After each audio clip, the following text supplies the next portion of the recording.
Tras el atentado del fin de semana en El Paso, Texas, el canciller Marcelo Ebrard informó que las autoridades mexicanas están integrando una carpeta de investigación. Corresponderá a la Fiscalía General iniciar el proceso que le permita tener acceso a esta investigación. Además, el secretario de Relaciones Exteriores ha señalado que la Fiscalía también evaluará una posible solicitud de extradición del estadounidense Patrick Crusius. ¿Es este un acto simbólico o cuáles serán sus implicaciones reales? Veamos el contexto.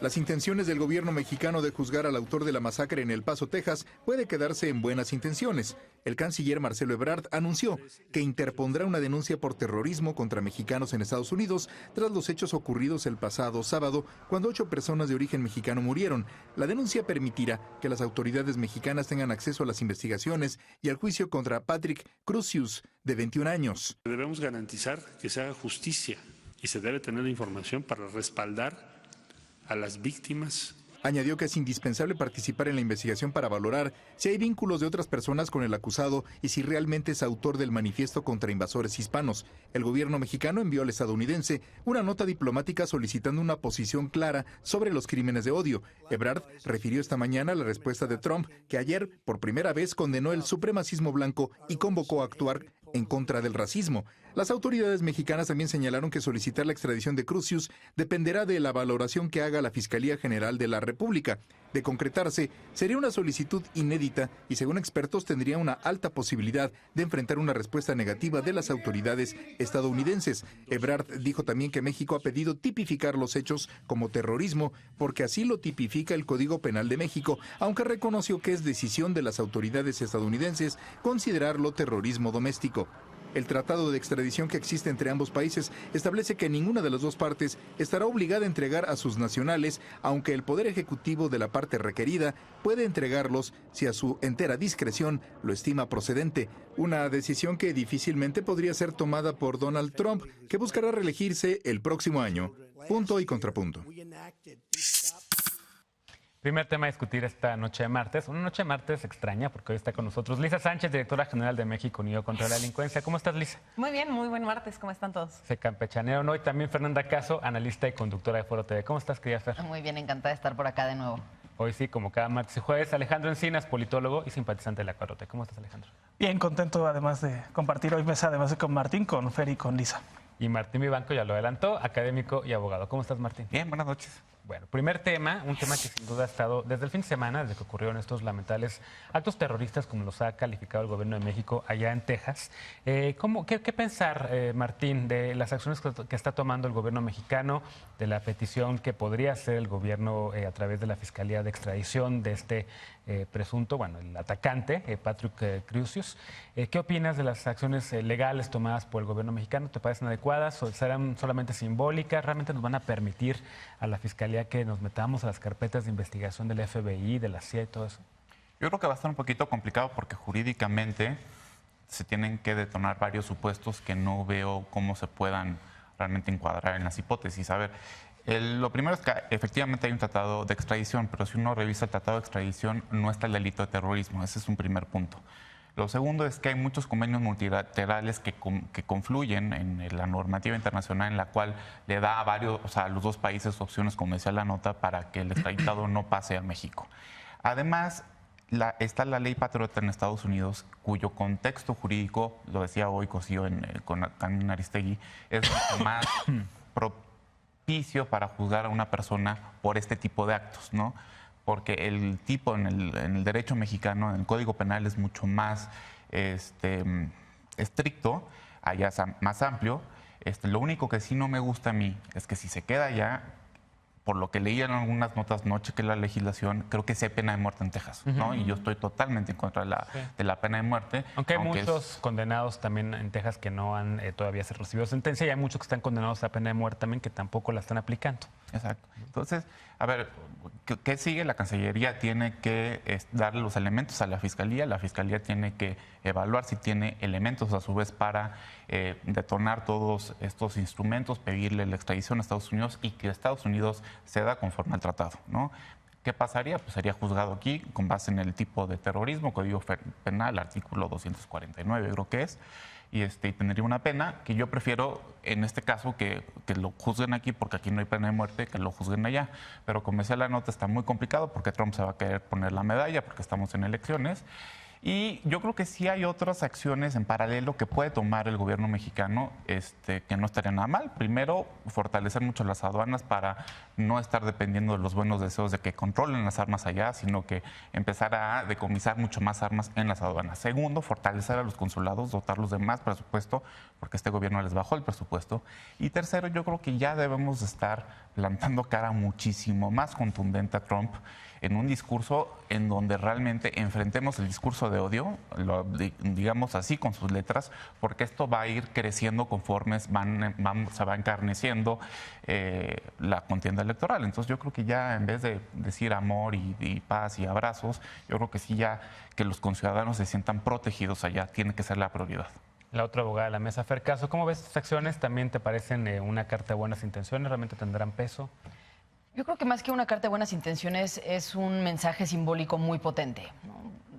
El hecho de que al final no termine extraditándose no hace que pierda la fuerza la intención o que pierda la fuerza el mensaje de parte del gobierno mexicano por varios motivos.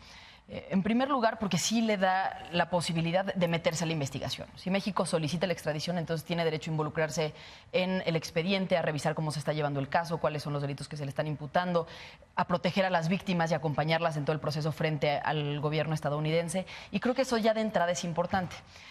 ¿Cuál es la complicación? Más allá de que el delito de terrorismo no aparezca específicamente, sí está abierta la posibilidad a que en ciertos delitos que las leyes mexicanas y estadounidenses regulen, si hay un delito que se puede equiparar, entonces pueda ser juzgado y enviado a la cárcel en cualquiera de los dos países. ¿Cuál sería el problema? Bueno, que no es un ciudadano mexicano, que sería uno de los elementos para pedir la extradición, que tampoco el delito se cometió en territorio mexicano, que sería el otro delito, no tuvo un impacto en territorio mexicano, salvo si se justificara el de los familiares, ¿no? Que es desde ahí de donde se tendría que abordar, decir, bueno, es que finalmente nosotros estamos sufriendo las consecuencias del delito que se llevó a cabo allá.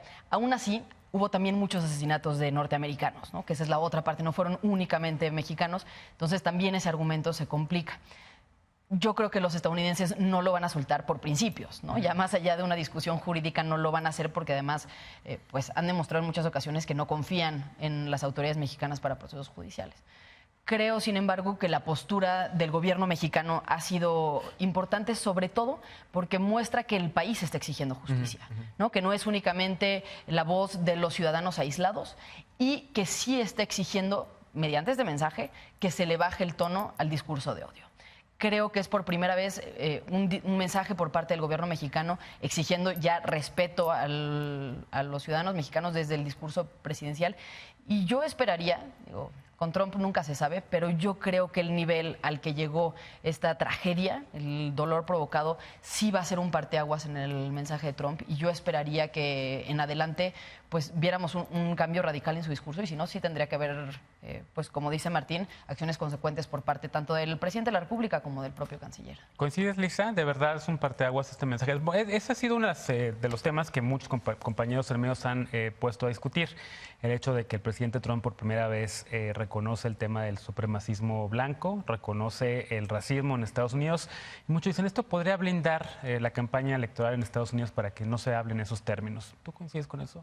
No necesariamente, porque yo lo que sí coincido es con lo que muchos analistas también reconocieron, y es que todos estos grupos de supremacismo blanco, de racismo, de antiinmigrantes, ya están muy movilizados y perdieron de alguna manera el miedo de su presencia pública, ¿no? Entonces, hoy en día ocupan el espacio público, los medios públicos, las redes sociales, se organizan alrededor de los rallies en la campaña. Yo creo que esos grupos permanecerán movilizados y permanecerán siendo una de las audiencias a las que el candidato Trump querrá hablarles. A mí lo que sí me parece muy importante de este anuncio de medidas legales, y yo creo que en esta mesa vamos a estar todos de acuerdo, es que era muy importante que México saliera con esa pues si quieren llamarle así, amenaza de investigación para que se persiguiera como lo que es un acto de terrorismo local en contra de la población civil, pero muy específicamente con un mensaje anti-mexicano, anti-hispano, anti-inmigrante, que durante muchísimo tiempo lo que vimos es que esto siempre es un tiroteo, esto siempre es un tema de salud mental, esto siempre reactiva un montón de otras discusiones sobre si la persona estaba o no en su cabal uso de razón, si la persona o no era un outcast, como usaba videojuegos violentos. Si usaba videojuegos violentos, si tenía mucho acceso a redes sociales y a algunas cosas donde se desviaba la atención del tema, que esto es un acto que legalmente se debe tipificar como terrorismo, y el hecho de que el gobierno mexicano lo haya anunciado que lo investigará como tal, pues le puso presión al lado norteamericano para que se hiciera, a tal punto, y ahí sí coincido con esta parte de un antes y un después, que hubo que un presidente Trump que tuvo que salir públicamente después de haber evadido, y lo decíamos ayer, las preguntas de los reporteros en una primera reacción, tuvo que salir con todas sus letras a decir esto es un rechazo a un tema de supremacismo blanco y es un acto criminal y terrorista, y tuvo además que pronunciar las palabras, ¿no? Es horrible que esto haya sucedido a los ciudadanos mexicanos, es horrible que el gobierno mexicano, o sea, tuvo que dirigirse al gobierno mexicano.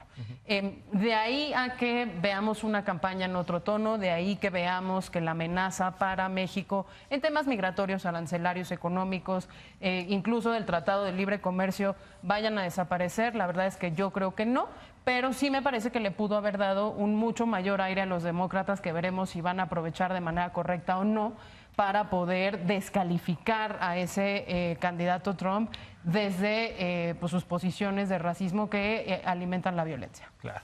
Alejandro, al mismo tiempo el presidente reconoció Trump todo este tipo de eventos lamentables en Estados Unidos y de conductas, pero no ofreció nada, no ofreció control de armas, no ofreció, eso sí, habló de una reforma migratoria. Pues sí, creo que es importante que... no creo, y es evidente que Donald Trump no inventó los ataques terroristas conocidos como tiroteos masivos en Estados Unidos. Tenemos Columbine, incluso con un discurso sumamente progresista en esos términos como el de Obama, pues hubo muchos tiroteos masivos. Y, por ejemplo, este es uno en el que en un solo día se rebasaron el número de muertos durante un año en El Paso, Texas, ¿no? Para dimensionar la magnitud de este tipo de violencia en comparación una ciudad con la más segura de Estados Unidos habitual. De repente encuentra que tiene un homicidio por cada 100,000, ¿no? Y la idea es reconocer que El Paso y Ciudad Juárez forman una ciudad, una zona metropolitana binacional, y que los flujos son ordinarios y hay un intercambio diario. Entonces, creo que sí se tiene que avanzar en cuestiones de cooperación técnica, de investigación. Yo creo que conviene a todos, porque los delitos se pueden fraguar en un país y pueden ejecutarse en otra, y qué mejor que la Fiscalía tenga acceso a las carpetas de investigación. Ahora, hay que aclarar que en ningún momento, y si ustedes revisan la versión estenográfica de la conferencia mañanera de hoy, se habla como un hecho la solicitud de extradición. Creo que también se ha editorializado eso de manera equivocada. Lo que se plantea es que tengan acceso a las carpetas, y dentro del abanico de opciones que tendría a partir de enterarse la Fiscalía, podría dar esa solicitud. Yo no considero que sería la vía indicada. Como decía el ministro Cosío en la mañana, es como gastar pólvoras en algo que no va a prosperar, y que mejor tendríamos que enfocarnos, por ejemplo, en asesoría jurídica legal de los consulados y en para demandar y para las víctimas indirectas. Y en restaurarle el presupuesto, porque se le bajó el presupuesto de atención consular también, ¿no? Y ojalá que sea un punto de inflexión el discurso de Trump, y ya alguien que estuvo fomentando, porque las palabras pesan, tienen consecuencias como esto, pues ya se normalice, porque efectivamente, como dijo Lisa, el discurso que antes estaba dentro del closet, pues ahora los supremacistas blancos andan envalentonados y se ha normalizado, ya es algo como común en la opinión pública. Completamente. Martín. No, yo sí, nada más yo creo que esto sí va a ser un parteaguas, pero yo creo que va a ir creciendo el discurso, porque, a ver, a las otras dos minorías a las que les puede atacar, que son los judíos o las personas homosexuales, esas no les molesta mucho Trump. Los mexicanos, los migrantes, los hondureños son su punching bag, ¿no? Entonces yo creo que va a seguir. Y si algo podemos hacer desde México... No, y las personas de color. Sí, ¿no? O sea, afroamericanos, mujeres, o sea, eso sí va a seguir, ¿no? Y si algo puede hacer México, tan siquiera movilizar 50,000, 100,000 votantes para que pierda este sujeto, yo creo que lo debemos hacer. Y lo que decías, sí, en el Código Penal sí hay una posibilidad de que actos delitos que se hayan cometido en territorio extranjero puedan ser juzgados aquí. Sí hay extraterritorialidad, pero como bien decías, está bien complicado. O sea, yo sí la veo. Ahora, el presidente López Obrador en la mañanera que mencionabas por acá, Alejandro, respaldó muy fuertemente al canciller. ¿Cómo ven la labor del canciller? Dijo que había un experto tomando decisiones. Sí, yo es de los pocos expertos que veo en el gobierno en cualquier tema y me da confianza que sea él quien esté llevando el asunto, porque no solo es una cuestión de política exterior, también es una cuestión de política en sí misma, ¿no? O sea, se tienen que medir las consecuencias en todos los sentidos y tiene que medir la forma en la que esto no se convierta en algo que revictimice a las familias mexicanas que ya de por sí están pasando por un momento muy difícil. Creo que hasta el momento lo ha hecho muy bien, creo que ha representado al país muy dignamente y bueno, pues habrá que ver. ¿Y si hay alguien que tiene la posibilidad de capitalizar cuestiones tan difíciles como estas para revivir la agenda bilateral, dándole a México una mayor palanca de negociación frente a un gobierno abiertamente hostil? Pues es Marcelo Ebrard, ¿no? Podemos estar o no de acuerdo en todas las decisiones de política exterior que ha tomado como canciller, pero me parece que operador político tiene un equipo capaz y se ha demostrado además un liderazgo incontestado dentro del gabinete de Andrés Manuel López Obrador, que no ha sido el caso, por ejemplo, de otros técnicos, como fue el caso de Hacienda, ¿no? En tierra de ciegos, el tuerto es rey. Sí, contrapunto. No, muy bien, Marcelo, al igual que el resto del gabinete. Ahí está, bueno. Primera pausa. El gobernador del Estado de México dice que los delitos de alto impacto se han reducido en su entidad. ¿Cómo le hizo? Regresamos a Punto y Contrapunto.